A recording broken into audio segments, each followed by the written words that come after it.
Tuh, yang pertama apa tadi, Pak? Woi, Istri-istri kita. Jangan ikat pinggang. kencengin ikat pinggang kita. Kalau kita nggak pakai ikat pinggang, kain kita jangan diprosotin, kencengin lagi, ikat benar-benar, jangan sampai ada yang lorotin. Kalau bini lorotin, tarik lagi, benar nggak, Pak? Ini mau bini melorotin, biarin dah. Jangan, Pak.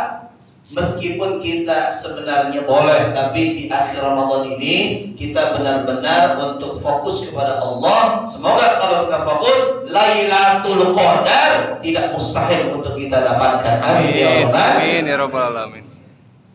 Kenapa di antara para rasul dan nabi terdahulu kagak dapat, Pak, keistimewaan Ramadan? Hanya bagi umat Muhammad doang, Pak, keutamaan Ramadan. Makanya kalau kita melihat keutamaan Ramadan itu bagi kita doang, kesempatan itu jangan kita sia-siakan. Besok itikaf di sini, jalanin, jangan alasan pulang kampung, siap ke itikaf semuanya. Enggak kebagi kotanya. Oh iya, ada kuota. Ada kuota ya? Ada. Iya. Salah saya ngomongnya. Yang ada kuotanya gitu. Jamaah sekalian ya, maksud saya secara umum ibadah harus itikaf, Pak, betul nggak sih? Ya nggak harus di sini itikafnya, nggak harus sini. Siapa tahu misalkan mau di Istiqlal, enggak kan gitu. Saya kemarin, Pak, jalan-jalan ke Bandung, ke Gede Bage, Pak, masya Allah. Jalan-jalan. Pantun ya. Dengerin dulu apa? Kalau jamaah lalu sujan Musa begini. Aduh, saya ceritanya habis jemput putra saya di pesantren. Nah, kemudian kan dekat daerah Gede Bage, saya lanjut ke masjid itu, masjid yang baru tuh, masjid apa namanya?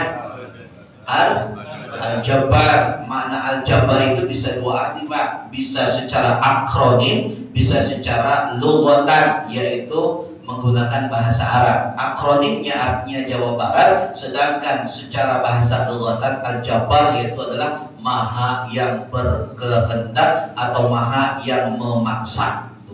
Makanya orang yang sholat di sana harus dipaksa. Kenapa? Karena kemarin saya sholat di sana ternyata sepi, kagak ada yang itikaf sama sekali. Kenapa? Masjidnya di tengah-tengah sawah. Masya Allah. Banyak orang bikin masjid cakep, megah, indah, tapi tidak begitu banyak orang yang mampu memakmurkan masjid. Betul? Jangan bangga dengan masjid yang megah tapi jamaahnya sedikit. Ini alhamdulillah sekarang jamaah kita penuh habis sholat zuhur pada kekarangan siang. Nah, nggak ada jam. Ya, besok kalau bikin masjid jangan sampai kosong masjidnya. Karena ada satu hadis Rasul begini, Pak, nih. La taqumus sa'atu, tidak akan terjadi yang namanya kiamat hatta yatabahawna bil masajid, sampai orang-orang itu bermegah-megahan bikin masjid. Tetapi mereka megah, tetapi la ya'murunal masajid, dia tidak memakmurkan masjid illa qalila, tetapi memakmurkannya hanya sedikit saja dia makmurkan masjid itu. Benar apa enggak? Masjid gede, tapi sholat subuhnya sebaris penuh apa enggak? Enggak. Masya Allah. Mudah-mudahan kita istiqomah di masjid. Di bulan Ramadan kita sering ke masjid. Insya Allah di luar Ramadan kita juga harus sering ke masjid. Amin ya rabbal alamin. Itu yang pertama, Pak. Yang keduanya kata Rasulullah SAW, ahya lailahu, hendaklah kita semuanya menghidupkan malam-malam Ramadan. Jadi bangun, Pak, malam-malam, jangan tidur terus. Kira-kira kalau misalkan malam-malam Ramadan Bapak tidur terus apa bangun terus? Woi, bangun apa tidur? Kata Nabi harus bangun. Ahya itu artinya menghidupkan malam, diisi dengan kegiatan yang positif, tilawah Quran, qiyamul lail, kemudian zikrullah, mengaji, taklim, terus, Pak, ditambah, itu namanya ahyaul lail atau menghidupkan malam. Nabi mencontohkan demikian, bahkan Nabi ketika akhir-akhir Ramadan jarang beliau tidur di sepertiga malamnya. Kalau kita jarang sekali bangun di sepertiga malamnya. Benar apa enggak omongan saya ini? Tuh. Enggak benar. Tuh. Iya ya. Iya dah kalau gitu. Orang ketua DKM yang ngomong ya aja deh dulu. Dengerin tuh. Itu yang kedua tuh ya. Yang ketiga kata Nabi Sallallahu Alaihi Wasallam, ayqadha ahlahu, bangunin keluarga kita. Kita punya istri, bangunin. Kita punya anak, bangunin. Semua bangun. Ngapain? Dekatkan diri kepada Allah Subhanahu Wa Taala. Jadi kalau kita sekarang jadi orang yang soleh di Ramadan, sementara istri kita kagak soleh, agak benar Pak. Ingat ini, kita soleh di Ramadan, tapi istri kita kagak soleha, kagak benar diri kita. Kalau Nabi mencontohkan, Nabinya soleh di Ramadan, tetapi istri-istrinya juga soleh di Ramadan, sama-sama mendekatkan diri kepada Allah. Ini mah kadang-kadang suaminya soleh banget ke masjid, mulu nggak mikirin dunia, bininya mikirin mulu Pak, dunia apa? Kue rengginang belum beli, dicatat banget dia. Kan istri, kalau banyak kan istri-istri. Oh gitu. Istri dua kan? Iya juga sih ya. Ya udah besok Bapak nambah ya Pak ya. Nah jemaah sekalian yang berbahagia, itu Pak 3. Udah jangan dilayani ya. Mental nih dengerin. Maka Pak, saya akan sampaikan sebenarnya apa? Kalau kita di Ramadan itu kagak semangat, kita alias kadang-kadang malas-malasan di Ramadan, tapi kita ketika mengakhiri Ramadan, nyambut ke Lebaran, kita begitu semangatnya, bahkan bahagia luar biasa. Ini salah Pak. Berbeda dengan apa yang disebut dengan langit dan bumi, makhluk-makhluk Allah yang lainnya ketika kemudian di akhir Ramadan. Dalam sebuah hadis Rasulullah Sallallahu Alaihi Wasallam, bakatis samawati wal ardh. Ini ada Pak keterangannya di dalam kitab ini. Saya nggak usah baca karena udah sering sekali saya sampaikan. Ya, di dalam hadisnya bakatis samawati wal ardh wal malaikat. Kata Rasulullah Sallallahu Alaihi Wasallam, telah menangis langit dan telah menangis bumi, bahkan malaikat itu menangis. Kenapa mereka menangis? Karena mereka tahu akan datangnya musibah bagi umat Muhammad. Tuh, lalu ada sahabat yang nanya, ayu musibah ya Rasulullah? Apa musibah yang kau maksud wahai Rasulullah? Lalu Rasulullah Sallallahu Alaihi Wasallam menjawab, Zahabu Ramadan. Kata Rasulullah Sallallahu Alaihi Wasallam adalah kepergiannya bulan Ramadan. Itulah yang menyebabkan mereka menangis luar biasa. Sekarang saya mau tanya, Bapak kalau malam takbiran nangis apa bahagia Pak? Bahagia mana? Bahagia ya. Bahagia. Bapak sedih apa bahagia Pak kalau malam takbiran Pak? Harusnya sedih. Tapi kebanyakan kita senang apa sedih Pak? Senang. Senang. Kenapa? Karena kita nggak tahu. Makanya Nabi mengatakan, lau ta'lamu ummati ma fi Ramadan la tamannau kullu hasanah Ramadan. Kata Rasulullah SAW, seandainya umatku tahu keutamaan bulan Ramadan, keistimewaan bulan Ramadan, mereka akan bercita-cita seluruh bulan 1 tahun banyaknya adalah semuanya bulan Ramadan. Kita Pak baru puasa sekitar baru 20 hari aja udah loyo Pak, Masya Allah. Yang namanya kerja udah malas-malasan. Ada yang tidur waktu puasa. Ada nggak yang begitu Pak? Dikit-dikit ke masjid bukan baca Quran malah Tidur. itu ada di sini yang begitu. Ada yang ngomong. Dipakai dalil Pak, katanya naumus shaim ibadah tuh, tidurnya orang yang berpuasa adalah ibadah. Itu, gak itu. Awaludin namanya. Astagfirullahaladzim. Tuh, dengerin ya. Nih, kalau misalkan kita sekarang tahu nih keistimewaan Ramadan, maka kita seharusnya sedih Pak ditinggalkan bulan Ramadan. Ramadan umurnya tinggal beberapa hari ke depan Pak. Kalau enggak 7 hari, ya 8 hari ke depan Ramadan. Kita ditinggalkan tahun yang mulia. Maka Rasulullah SAW menerangkan berikut pada kalimat hadisnya apa? Ketika Ramadan itu pergi, Ramadan yang diistimewakan oleh Allah umatku, buat umatku doang, yang ketika itu umatku berdoa, maka doanya adalah mustajabatun. Doa-doa kita di Ramadan dikabulkan.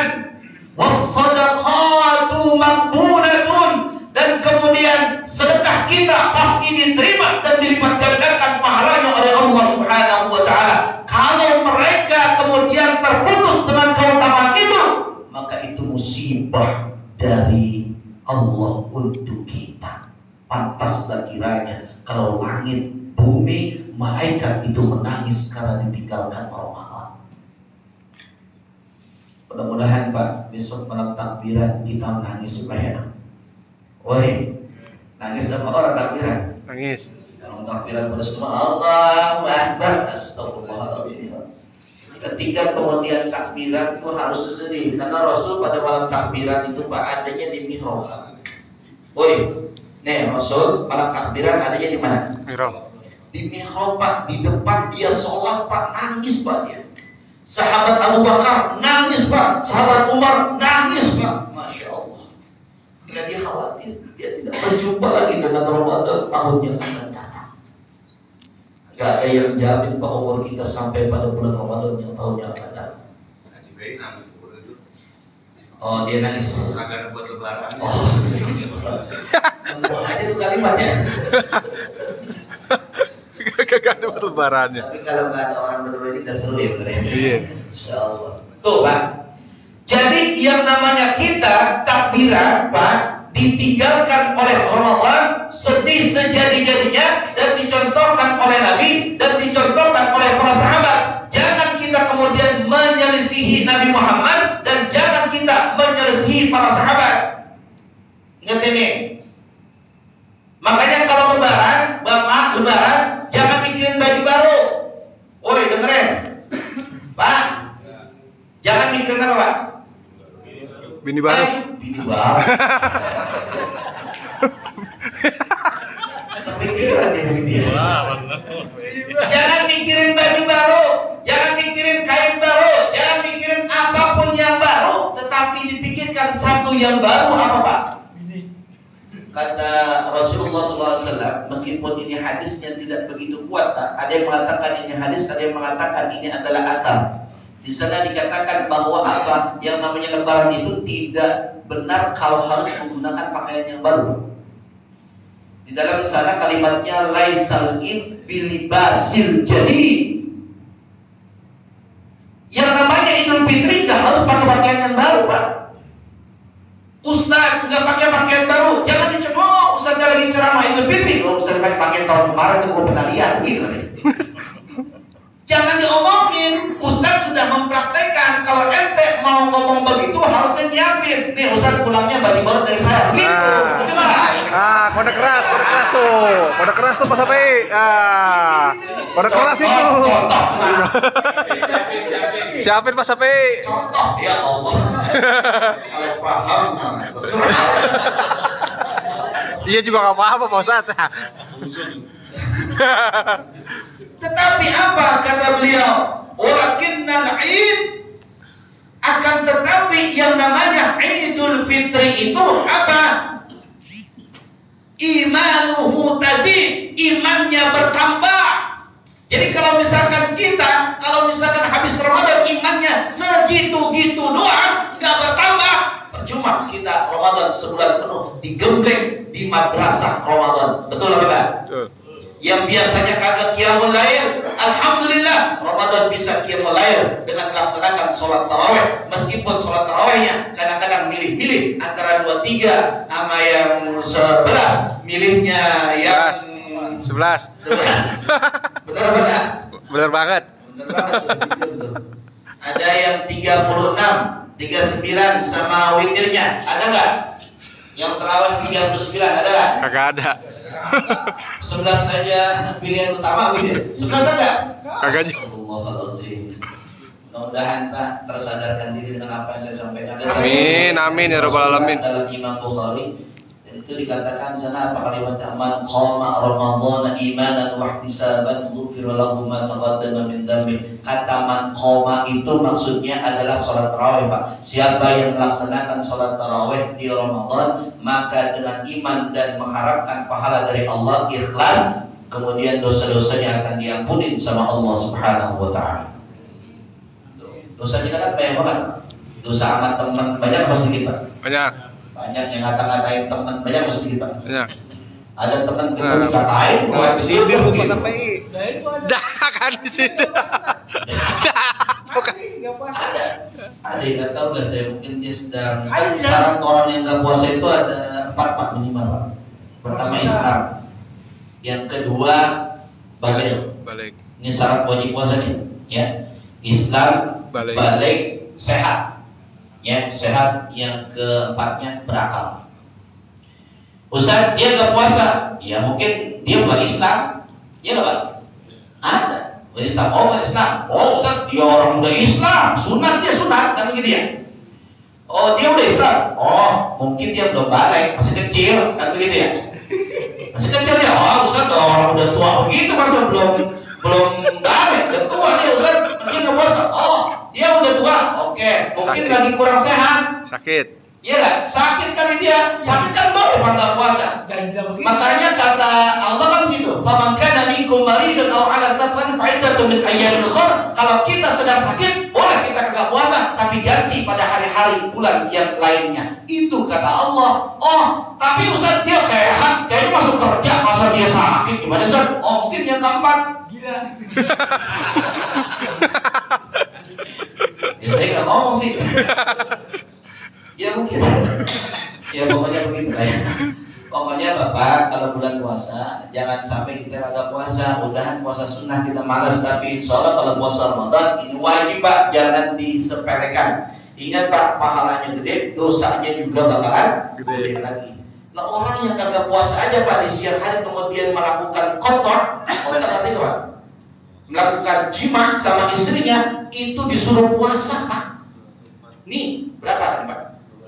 2 bulan Pak, mutatabi'an ini 2 bulan berturut-turut Pak. Coba Pak, ente kagak puasa jima sama istri siang-siang, itu 2 bulan berturut-turut, hukumannya Pak, kafarahnya sama apa kagak? Ya. Oke, lagi. Makanya kalau anak nih Pak, ada satu asar Pak, cerita begini. Ada seorang pemuda mendatangi Ibnu Abbas. Anak muda nih Pak, anak muda datang sama Ibnu Abbas. Ya Ibnu Abbas, as'alkum, saya bertanya kepada engkau. Saya akbalu zaujati, saya ngedatangin istri saya. Maksudnya ngedatangin itu dalam arti apa Pak? Apa namanya? Tamattu' Pak. Dia berjumpa sama istrinya, berjumpa. Wa ana shaim, sedangkan saya puasa. Bagaimana Ibnu Abbas, kira-kira boleh kagak saya ngedatangin istri saya kalau begitu? Kata Ibnu Abbas, lah, nggak boleh. Sekarang pertanyaannya, Bapak suka mendatangin istri Bapak nggak Pak? Siapa? Jawab Pak, nanya kita. Woi, agak ya? Agak. Datang sore tadi. Di kantor.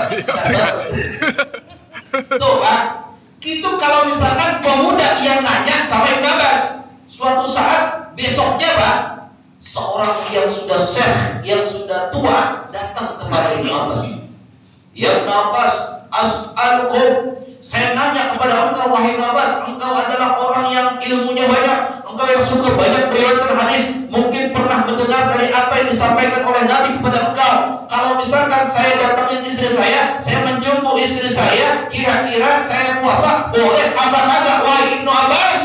Jadi jawab sama Ibnu Abbas, boleh, silahkan saja. Orang muda datang ke Ibnu Abbas dilarang ngedeketin bininya, tapi orang yang sudah tua datang ke Ibnu Abbas boleh ngedeketin bininya. Kok berbeda jawabannya tentang hukum yang sama? Kenapa bisa begitu? Woi,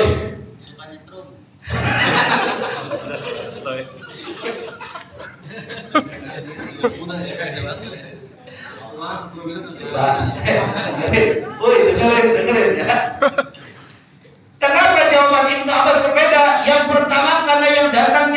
masih muda, anak muda, kalau yang datangnya anak muda, apalagi pengantin baru, jangankan yang namanya dideketin atau ngedeketin sama bini, dari jauh aja bisa langsung nyetrum. Iya apa enggak? Iya. Iya. Kalau percaya tanya anak muda, apakah anak muda yang baru kawin? Saya baru. Masih muda deh, ya. Masih muda deh. Masya Allah. Bapak kawin dengan berapa? Ya. Tapi nggak apa-apa. Kalau misalkan kawinnya sama perempuan masih normal Pak. Masya Allah. Tua. Lalu kenapa yang tua kok boleh? Kalau yang tua dia sudah tidak banyak mampunya Pak. Mau diapain dia tetap aja susah Pak. Iya nggak Pak?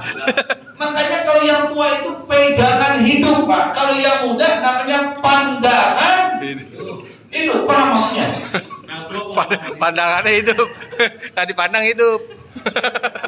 Jadi kita ngomong antara kita aja nih. Ngomong yang lain enak aja. Makanya Ibnu Abbas menjawab sesuai siapa yang meminta fatwa kepada dirinya. Sedangkan Pak, syahwat itu, ini syahwat Pak, bagi yang masih muda, syahwat itu minimal ada 4 Pak sumber kedatangan syahwat. Halo, assalamualaikum. Nih, sumber kenikmatan itu ada 4. Halo. Apa Pak? Yang pertama, makan. Halo, assalamualaikum. Makan pakai nafsu apa kagak Pak? Di mana? Woi, makan pakai nafsu apa kagak? Pakai. Minum pakai nafsu apa kagak Pak? Bapak matamu aja di bawah. Tuh nikmat Pak. Gue turun. Makanya makan nikmat kalau pakai nafsu enak banget makan. Minum juga sama. Lalu yang ketiga apa Pak? Kenikmatan itu apa? Tidur. Makanya tidur pakai nafsu. Baik-baik orang-orang yang tidur pakai nafsu, tidurnya kebablasan. Biasanya dibangunin susah, nggak taunya illah. Ini syahwat Pak tidur itu. Baik-baik. Nah yang keempatnya, yang namanya kenikmatan, sumber kenikmatan apa? Jima itu adalah kenikmatan, maka syahwat bermain di situ. Bagaimana menghancurkannya syahwat tersebut? Dengan menyedikitkan makan dan minum. Dengan istilahnya lain adalah melaksanakan puasa. Nafsu gak akan bisa hilang pada diri kita. Kalau orang gak punya nafsu gak normal pada orang itu. Ada di sini yang gak punya nafsu Pak, ada. Berarti gak normal tuh dia. Nafsu harus ada Pak. Sebab nafsu itu adalah potensi untuk kita melakukan sesuatu yang lebih. Itu nafsu. Kalau malaikat tidak diberikan nafsu Pak, dia cuma dikasih akal doang. Tapi makanya perbuatannya kagak pernah lebih Pak. Gak pernah lebih dia. Ada monumen karya malaikat di dunia, ada gak Pak? Gak ada. Tapi karya manusia, gara-gara dia punya nafsu, dia punya melakukan kerja-kerja yang di luar kemampuan makhluk-makhluk yang lainnya. Itulah manusia, diberikan kesempurnaan, ada akal dan ada nafsu. Dah, kayaknya udah jam segitu Pak. Saya udah paham nih Bapak kayaknya pengen tidur istirahat gitu ya. Juga udah kerja kan? Udah kerja? Oh iya udah kerja ya. Bapak nah itu saja mungkin yang dapat Bapak sampaikan. Insya Allah kita di 10 akhir Ramadan ini kita maksimalkan, dan insya Allah kita di malam-malam Lailatul Qadar kita istiqamah dan kita insya Allah mendapatkan malam Lailatul Qadar. Amin ya Rabbal Al-Fatihah. Alhamdulillah insyaallah. Bismillahirrahmanirrahim. Alhamdulillah rabbil alamin arrahmanir rahim maliki yaumiddin. Iyyaka na'budu wa iyyaka nasta'in. Shiratal mustaqim shiratal ladzina an'amta 'alaihim ghairil maghdubi 'alaihim waladdallin. Angkat kedua tangan kita. Bismillahirrahmanirrahim. Alhamdulillah rabbil alamin. Allahumma shalli 'ala sayyidina Muhammadin. Allahumma ighfir lana dhunubana wa liwalidina warhamhum kama rabbawna shighara. ولجميع المسلمين والمسلمات والمؤمنين والمؤمنات الأحياء منهم والأموات. اللهم إنا نسألك حسن الخاتمة ونعوذ بك من سوء الخاتمة. اللهم إنك عفو كريم تحب العفو فاعف عنا يا كريم. ربنا ظلمنا أنفسنا وإن لم تغفر لنا وترحمنا لنكونن من الخاسرين. ربنا آتنا في الدنيا حسنة وفي الآخرة حسنة وقنا عذاب النار وادخلنا الجنة مع الأبرار عزيز يا غفار يا رب العالمين وصلى الله على سيدنا محمد النبي الأمي وعلى آله وصحبه أجمعين سبحان ربك رب العزة عما يصفون والسلام على المرسلين والحمد لله رب العالمين. Sekian, terima kasih. Allah a'lam bishawab. Wallahul muwaffiq ila aqwamit thoriq. Wassalamualaikum warahmatullahi wabarakatuh.